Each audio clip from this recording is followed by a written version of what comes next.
Mitchell Kossoff, un avocat disparu qui fait face à de nombreuses poursuites pour avoir prétendument fui avec les comptes d'un client, a falsifié la signature de sa mère sur plus de 1,6 million d'euros de prêt, selon un procès intenté par sa mère.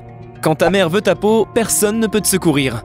Phyllis Kossoff a affirmé que son fils avait fabriqué sa signature sur 3 accords d'avance de fonds, notarié et marchand. Bien que l'aîné Kossoff n'ait jamais signé les documents ni rencontré le notaire, a d'abord rapporté le real deal. « J'ai 94 ans et j'ai été victime d'une terrible fraude », a écrit Phyllis Kossoff dans un affidavit déposé devant la Cour suprême de New York. Kossoff a complètement disparu des radars depuis quelques semaines. Il est injoignable pour ses collègues et ses clients. Cependant, il a quand même contacté sa mère pour lui avouer qu'il avait malhonnêtement utilisé sa signature. « Je n'ai appris la fraude que la semaine dernière lorsque mon fils Mitchell Kossoff m'a dit qu'il y avait des documents qui portaient ma signature, mais que je n'avais pas signé », a écrit Phyllis Kossoff.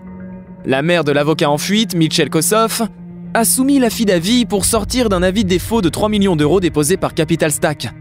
Mitch Kossoff a retiré 2,1 millions d'euros d'avance de fonds aux commerçants, essentiellement des prêts sur salaire pour les petites entreprises qui n'ont pas le capital ou le crédit pour garantir des prêts traditionnels, auprès de Capital Stack en août et janvier avec un accord de remboursement de 3,1 millions d'euros, selon les rapports du tribunal.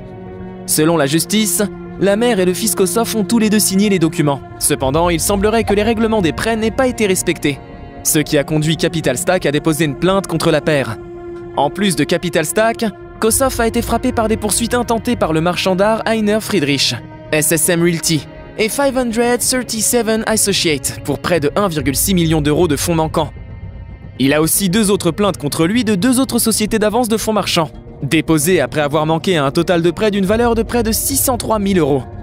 Suite à toutes ces plaintes, une enquête a été ouverte à Manhattan sur Kossoff, pour mettre la lumière sur l'histoire. En attendant, tous les comptes bancaires de Kossoff ont été gelés, même s'ils étaient presque tous vides.